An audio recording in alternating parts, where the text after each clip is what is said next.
Si à l'intersection un usager arrive à ma gauche, il doit me céder le passage. Oui, réponse A. Non, réponse B. Je ralentis. Oui, réponse C.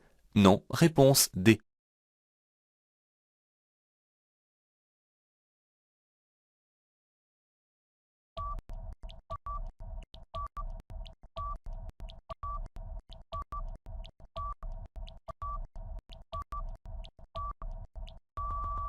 Vous remarquerez qu'on ne pose pas la question de savoir si vous avez la priorité. C'est normal, car on n'a jamais la priorité. On doit ou quelqu'un doit céder le passage. Ce qui signifie qu'on ne prend pas sa priorité, on vérifie qu'on nous la laisse. Par conséquent, je ralentis toujours en présence d'usagers dans une intersection, même si celui qui arrive doit céder le passage. Je conduis une autocaravane de 3 mètres de haut. Je me replace dans la voie de droite avant les balises. Oui, réponse A. Non, réponse B.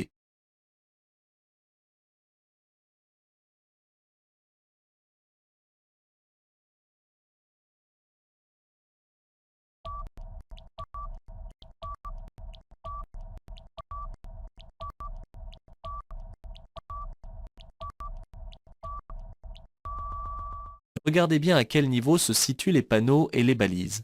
Le panneau de gauche est placé après le début des balises, en rappel pour les étourdis. C'est bien avant les balises qu'il fallait me positionner. Avec ce panneau, on trouve cependant une déviation après les balises et avant d'entrer sous le passage souterrain. Il est trop tard pour changer immédiatement de voie. J'allume les feux de détresse afin de me signaler et je sors de cette voie après les balises blanches. Pour dépasser, je tiens compte ici du vent. Oui, réponse A. Non, réponse B.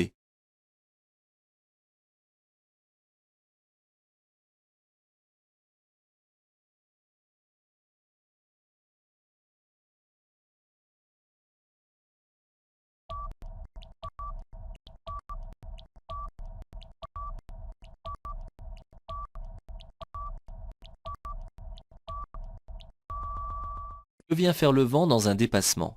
C'est important car il va avoir un effet amplifié au moment où je serai à côté de l'usager. Je tiens toujours compte de la manche à air qui est l'indicateur du sens et de la force du vent. En arrivant au niveau de cette voie d'insertion, je contrôle si des usagers arrivent. Oui, réponse A. Non, réponse B.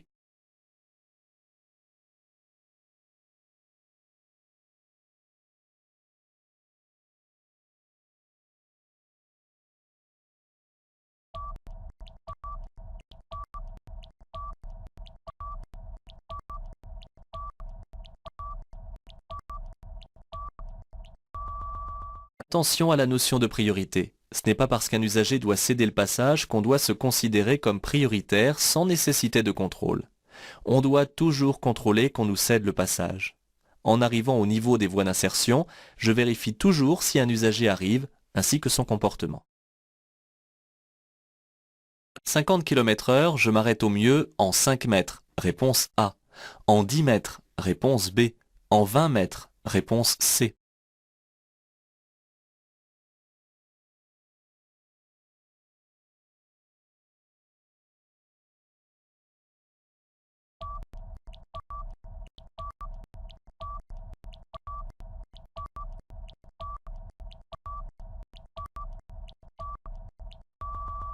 Pour avoir une idée approximative, multipliez le chiffre des dizaines par lui-même et arrondissez sur la proposition la plus proche. Le piège, c'est que la proposition 25 mètres n'est pas présentée, ce qui devrait être ici le cas. Le temps de réagir, j'ai déjà presque parcouru 15 mètres. Il me faut ensuite encore presque autant pour m'arrêter. Cela donne une distance d'arrêt d'environ 20 à 25 mètres, soit la longueur d'une piscine.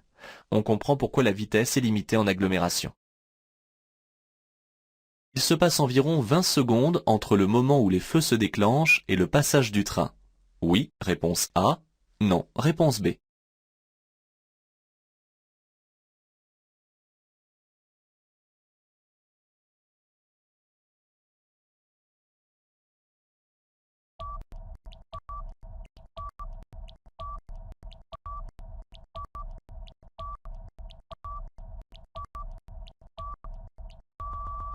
Question très technique, mais les chiffres qu'on vous présentera ne seront pas farfelus. il sera facile d'y répondre.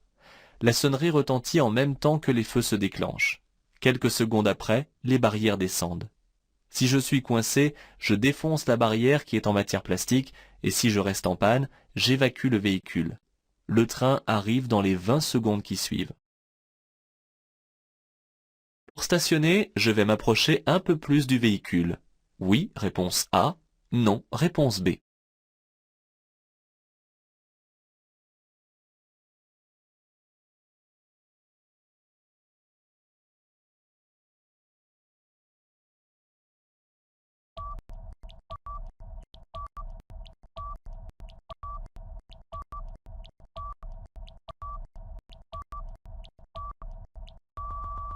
Ce véhicule est en mission. J'ai donc le devoir de ne pas le gêner. Et cela vaut aussi lorsqu'il est à l'arrêt sans personne dans le véhicule. Ne prenez pas cet usager pour un véhicule normal. Je vais donc rester suffisamment en arrière pour qu'il puisse repartir sans avoir à manœuvrer. Je cède le passage à droite. Oui, réponse A. Non, réponse B. À gauche. Oui, réponse C. Non, réponse D.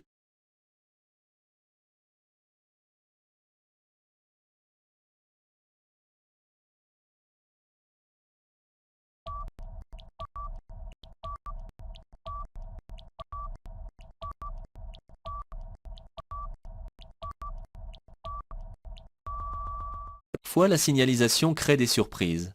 Ici, le panonceau rappelle que quelqu'un doit céder le passage, et c'est à l'usager de se rappeler la règle générale de base. Effectivement, on n'a jamais la priorité, puisque ce panneau d'intersection rappelle que je dois céder le passage à droite, et que ceux qui viennent à ma gauche doivent me céder le passage. Mais je ne prends pas ma priorité. C'est l'objet du panonceau. Je peux dépasser le cycliste. Oui, réponse A. Non, réponse B.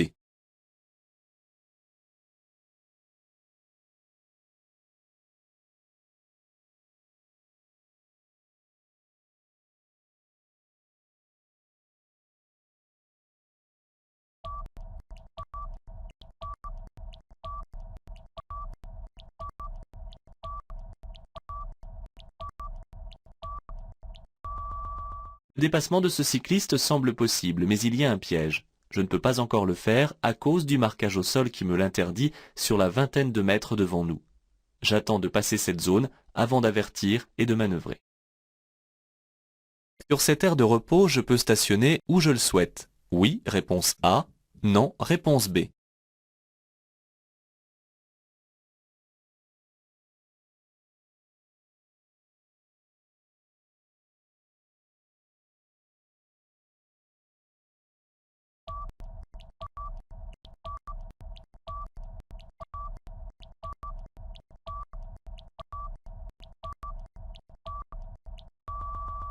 Pensez aux autres. Vous n'êtes pas le seul à circuler et à vous arrêter sur une autoroute.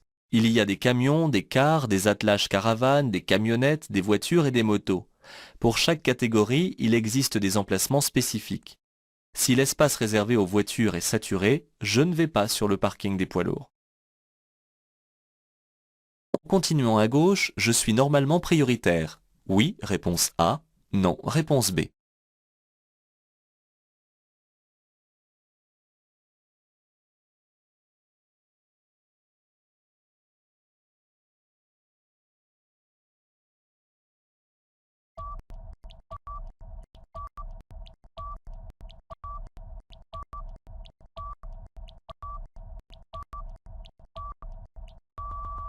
N'inventez pas une règle en fonction des prescriptions ou indications contenues dans ce panneau. Les poids lourds sont interdits à droite. Est-ce une raison pour en conclure qu'il s'agit d'une route inférieure? J'attends d'être à proximité de l'intersection pour en savoir plus. La signalisation laisse la possibilité de dépasser un vélo. Oui, réponse A. Non, réponse B. Un cyclomoteur. Oui, réponse C. Non, réponse D.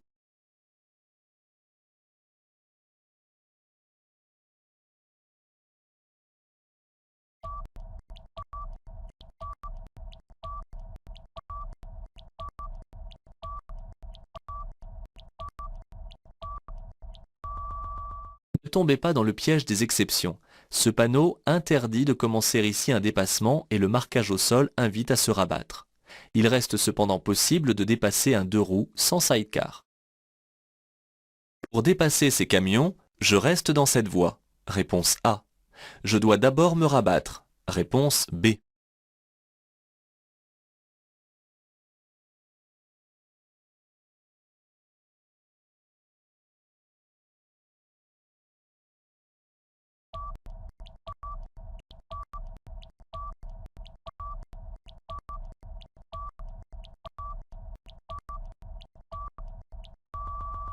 Observez bien l'environnement et regardez sur quelle voie vous circulez.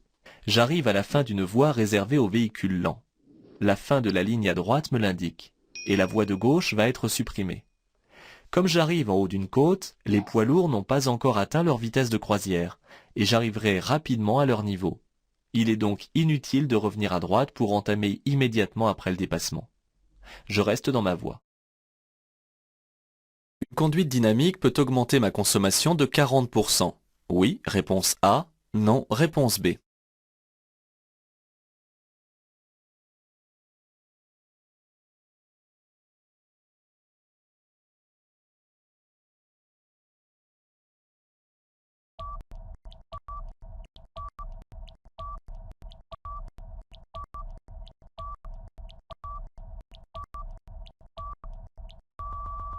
Cela peut paraître excessif, mais il n'en est rien. La différence de consommation entre une conduite apaisée et une conduite dynamique, pour ne pas dire sportive, est grande. Les accélérations et freinages successifs, s'ils procurent un certain plaisir, augmentent aussi le risque du fait qu'on n'est pas seul sur une route et que les autres usagers, plus sages, ne s'attendent pas à des comportements qui n'ont plus leur place sur la route. Dans un lacet sans visibilité en montagne, je vais éventuellement klaxonner en période estivale. Oui, réponse A. Non, réponse B. En période hivernale. Oui, réponse C. Non, réponse D.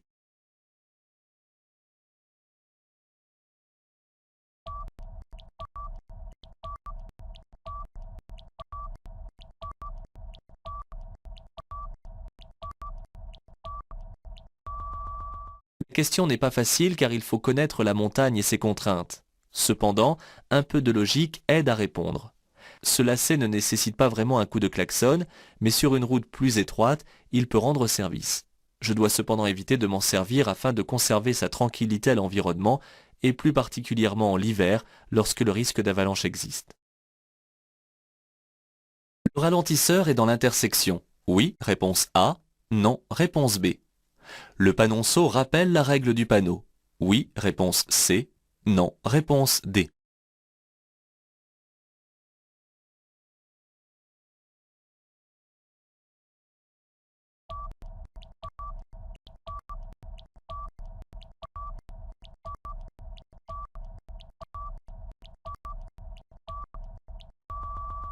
Ce type de signalisation se répand dans les zones résidentielles où l'on souhaite assurer la sécurité. Alors croyez ce qu'on vous présente. L'intersection est profilée en ralentisseur. Il va de soi que le panneau d'intersection rappelle la règle générale, même si ici, on s'oblige à le remémorer avec le panonceau. Je ralentis et je cède le passage à droite. Il est midi. Je peux n'allumer que les feux de position. Oui, réponse A. Non, réponse B.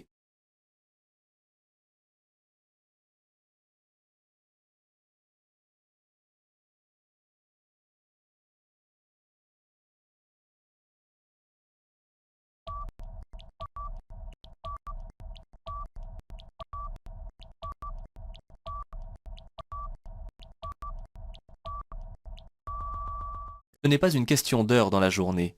Le seul fait de circuler hors agglomération empêche d'utiliser les seuls feux de position puisqu'on ne peut les allumer qu'en ville. J'entre dans une nappe de brouillard qui oblige à allumer directement les feux de croisement. Attention donc à certains éléments de la question qui peuvent semer le doute sur le comportement à adopter.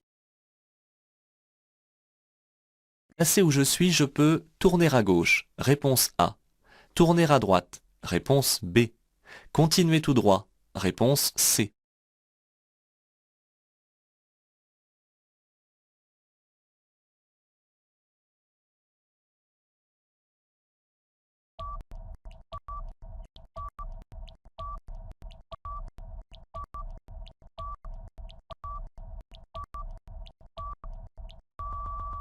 On dit toujours qu'il ne faut pas se placer au dernier moment, et on prend comme exemple 3 flèches qui précèdent le lieu où tourner. Ici, il n'y en a qu'une. Alors ne sautez pas sur la réponse facile sans avoir regardé comment est fait ce carrefour. Placé où je suis, je peux continuer tout droit ou tourner à gauche, puisque je suis au tout début de la voie de stockage. En revanche, je ne peux pas tourner à droite car le panneau de prescription placé sous les feux tricolores me l'interdit. Le stationnement s'effectue à gauche. Oui, réponse A. Non, réponse B. Je peux directement me garer à gauche. Oui, réponse C.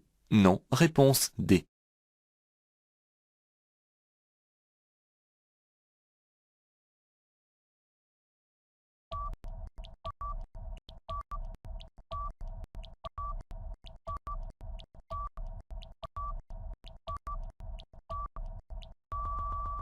Attention, nous sommes en ville.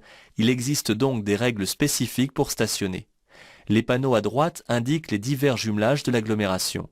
Je suis donc entré dans l'agglomération. À ma gauche, je peux aisément reconnaître un espace pour stationner, ce qui n'existe pas à droite. Je ne peux donc pas stationner à droite. La flèche de rabattement confirme que je ne circule pas dans une rue à sens unique. Je dois donc faire demi-tour pour me garer dans le bon sens. En cas d'accident, que dois-je faire en premier? Avertir les secours? Réponse A. Protéger les lieux? Réponse B.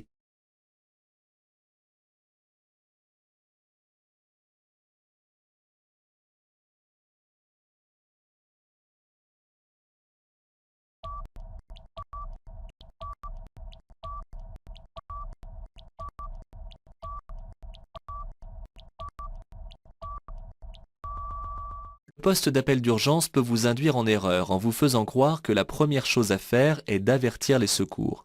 Il vous faut retenir le sigle PAS. Protéger, alerter, puis secourir. En cas d'accident, il faut avant tout faire en sorte qu'il n'y ait pas de suraccident. Je commence donc par protéger les lieux. Après avoir mesuré l'ampleur de l'accident et sa gravité, j'avertis à l'aide de cette borne orange.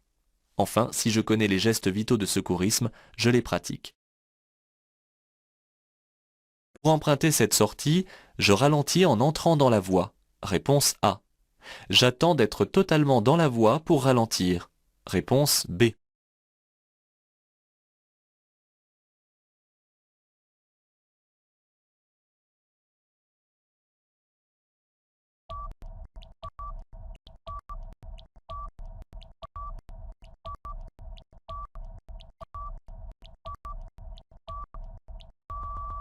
Pour répondre, c'est simple. Regardez s'il y a ou non un panneau de limitation de vitesse à l'entrée.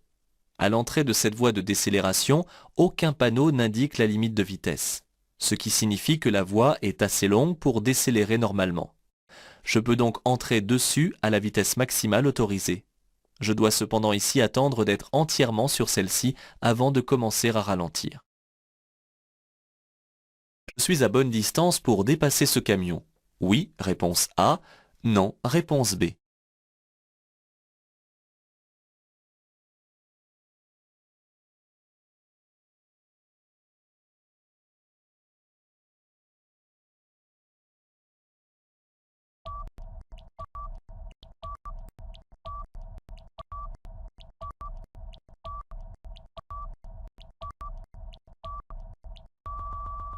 Comptez les traits de la bande d'arrêt d'urgence. C'est le seul repère mis à votre disposition sur l'image pour savoir si vous êtes à bonne distance.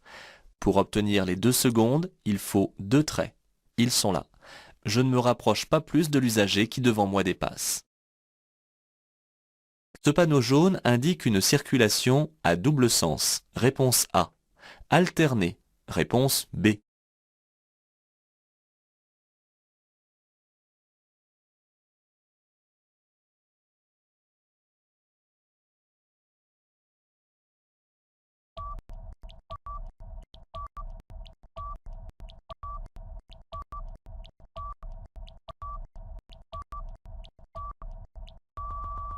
Ce n'est pas parce qu'il y a des travaux que ce panneau indique une circulation alternée. Pour cela, il existe une signalétique spécifique. Ne confondez pas les panneaux.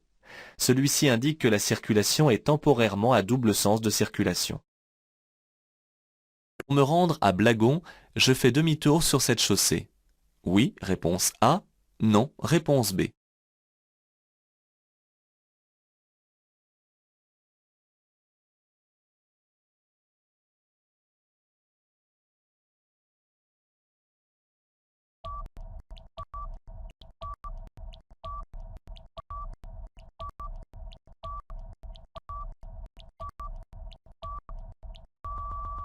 Regardez bien sur quelle route vous circulez. La ligne de rive continue à ma gauche confirme que les deux voies sont affectées à mon sens de circulation. Par conséquent, en faisant ici demi-tour, je me retrouverai en contresens. Il y a deux chaussées. Le panneau indique que pour aller à Blagon, je devrais plus loin emprunter une voie sur ma gauche pour passer sur l'autre chaussée. À 250 mètres, je pourrais m'arrêter pour me reposer. Oui, réponse A. Non, réponse B.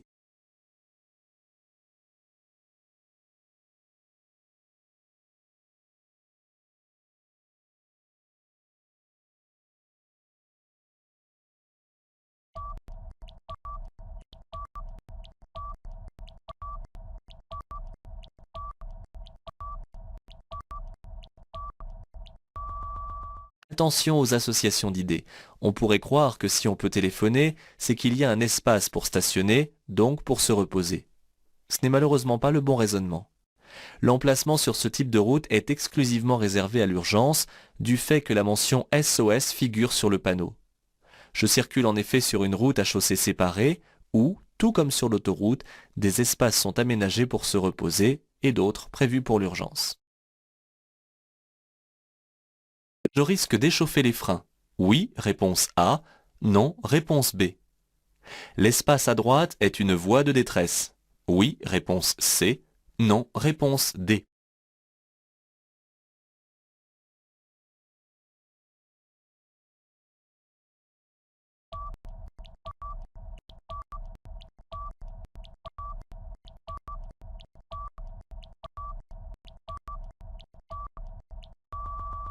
Ne croyez pas que l'échauffement des freins en descente ne concerne que les poids lourds. Avec mon véhicule, je peux me retrouver sans frein après en avoir trop usé dans la descente. Même sur 1500 mètres, cela peut m'arriver. Raison pour laquelle je retiens le véhicule avec le moteur sur un rapport de vitesse approprié. La voie de droite sert seulement pour utiliser la borne d'appel. Une voie de détresse est balisée pour y diriger le véhicule.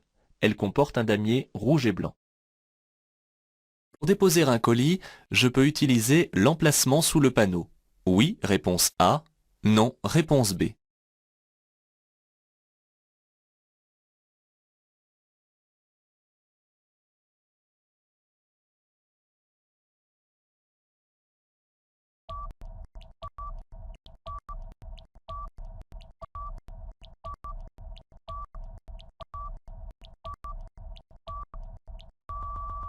Il existe des emplacements accessibles aux abords d'une caserne de pompiers. Plus qu'ailleurs, je dois les utiliser afin de ne pas gêner les manœuvres des véhicules en urgence. Le panneau interdit le stationnement mais pas l'arrêt. Or, livrer un colis appartient à cette définition. Je dois cependant pouvoir dégager rapidement mon véhicule. Ce panneau autorise de nouveau l'arrêt. Oui, réponse A. Non, réponse B. Le stationnement. Oui, réponse C. Non, réponse D.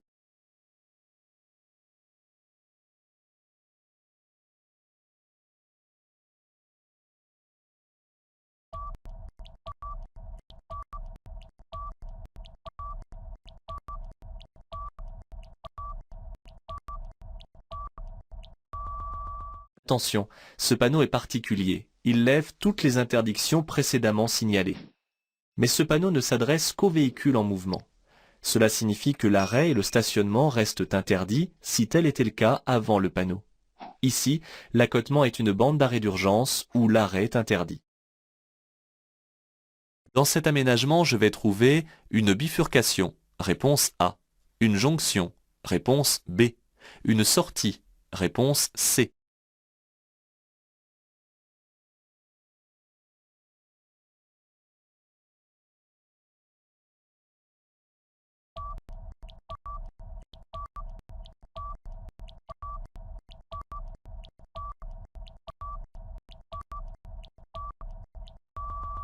Pour répondre, il suffit de continuer de circuler et d'imaginer ce que vous allez rencontrer. Le panneau à droite annonce en effet deux aménagements distincts, une bifurcation, puis une jonction. J'arrive donc au niveau d'un échangeur autoroutier signalé par ce panneau schéma. Cela commence par une bifurcation, comme ici, où je quitte un axe, pour aboutir sur une jonction en rejoignant l'autre branche de l'autoroute, menant ici vers Angers. Une sortie serait signalée en blanc. La vitesse est limitée à 10 km/h. Oui, réponse A. Non, réponse B.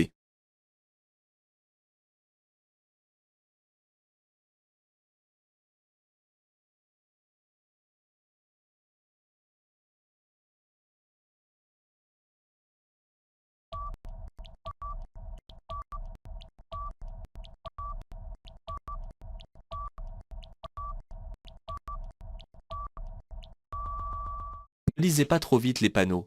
Celui-ci est un peu vieillot, mais il conserve encore toute sa valeur. Bien qu'on ne soit pas habitué à ce tonnage inscrit, il ne faut pas confondre ce chiffre avec celui des 10 km/h qu'on rencontre souvent dans les zones résidentielles ou dans les zones piétonnes. Je peux dépasser. Oui, réponse A. Non, réponse B.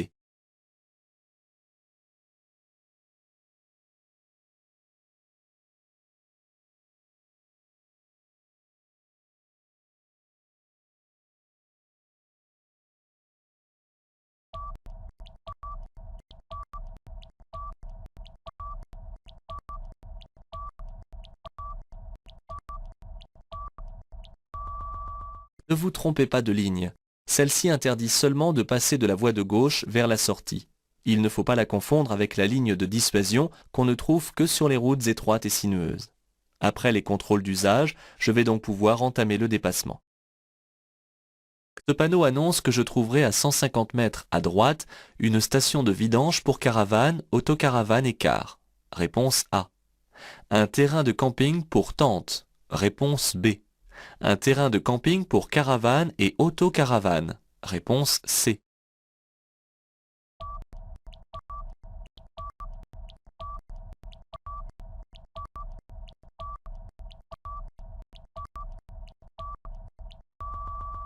Il n'y a pas d'autocaravane sur ce panneau. Et pour cause, ce type de panneau existait bien avant les camping-cars. Alors ne l'excluez pas.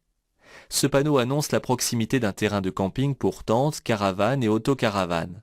Ce terrain n'est pas un lieu public de station de vidange. En effet, ces stations de vidange des eaux usagées sont signalées par un autre panneau.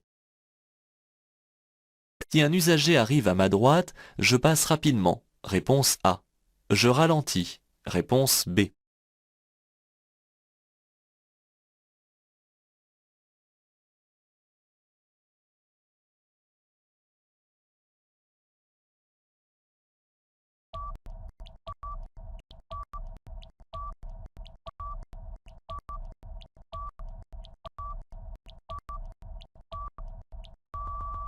Ne soyez pas tenté par ce type de question. À chaque entrée, il y a un panneau de céder le passage. Je dois céder le passage aux usagers circulant sur l'anneau. De fait, en entrant, je n'ai aucune priorité de passage. Je dois donc ralentir et laisser circuler tout usager qui entre avant moi sur l'anneau sans m'imposer par rapport à ceux qui arrivent à ma droite, car un rond-point sert avant tout à faire ralentir et à assurer la fluidité des changements de direction. Un itinéraire bis double une autoroute.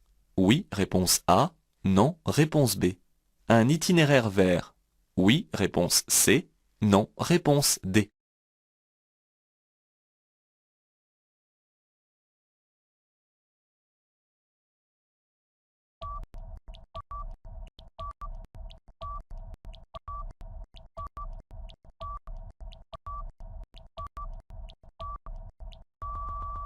Faites bien la différence en ce qui concerne les routes. Il existe deux types de déviation d'un itinéraire principal.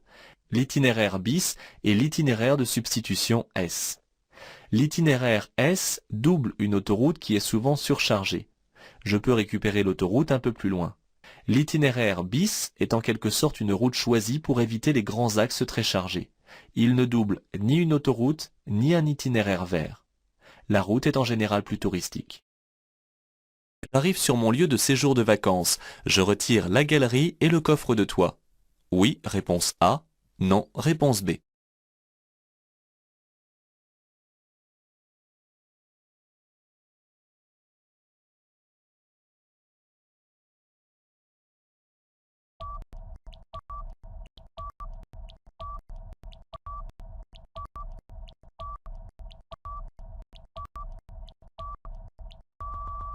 Pourquoi retirer la galerie et le coffre de toit? Elle est fine et le coffre profilé.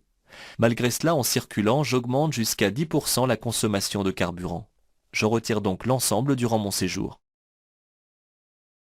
En cas de vitesse excessive, je serai ici appréhendé par un peloton de gendarmerie. Oui, réponse A. Non, réponse B.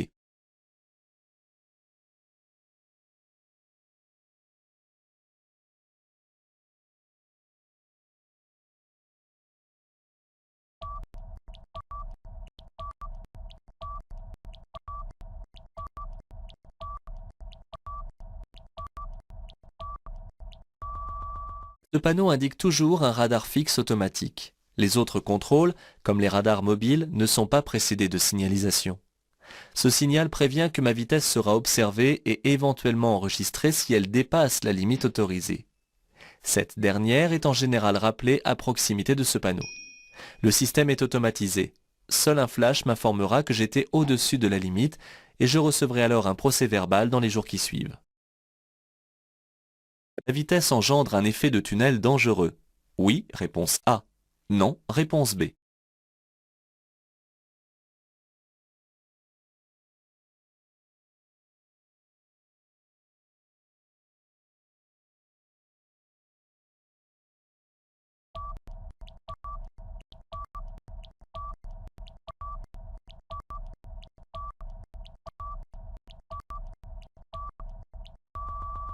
Vitesse, alcool, drogue, il y a toujours un effet tunnel, comme sur la photo. Les questions difficiles trouvent parfois leur réponse sur l'image présentée. La vitesse fait défiler rapidement le paysage au point que les côtés s'estompent car les yeux ne peuvent plus enregistrer correctement l'image. Le regard se lève et fixe de plus en plus devant sans pouvoir explorer aux abords de la route. Ainsi, je risque de ne pas voir arriver un usager qui se présenterait à gauche ou à droite. Je m'enferme petit à petit dans un tunnel. En cas de panne, je peux sortir par le portail à droite. Oui, réponse A. Non, réponse B.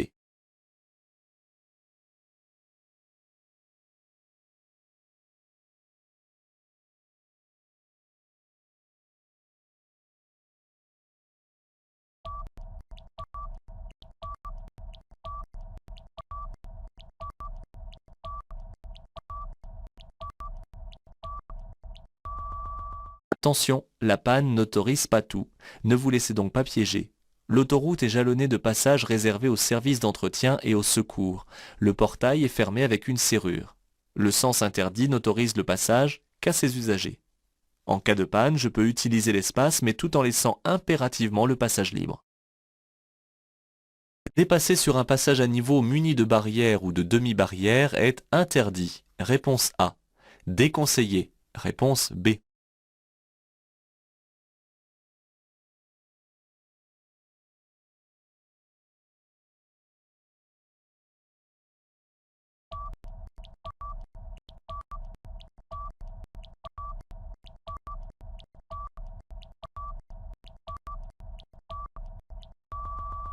Une règle peut paraître contraire à toute logique de sécurité. C'est là le piège.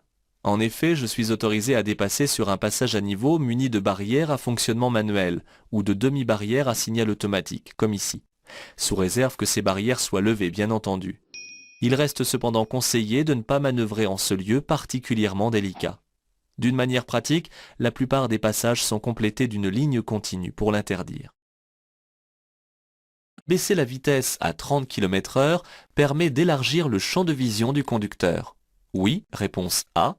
Non, réponse B.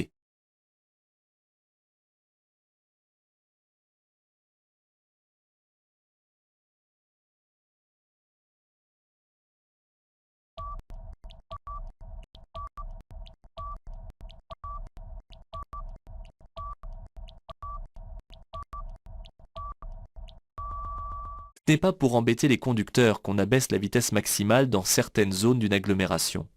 Le champ de vision concerne le conducteur et ses capacités à détecter les mouvements sur les côtés, donc détecter des usagers et plus particulièrement les piétons. Retenez que l'alcool, la drogue, la vitesse ou encore téléphoner réduisent le champ de vision.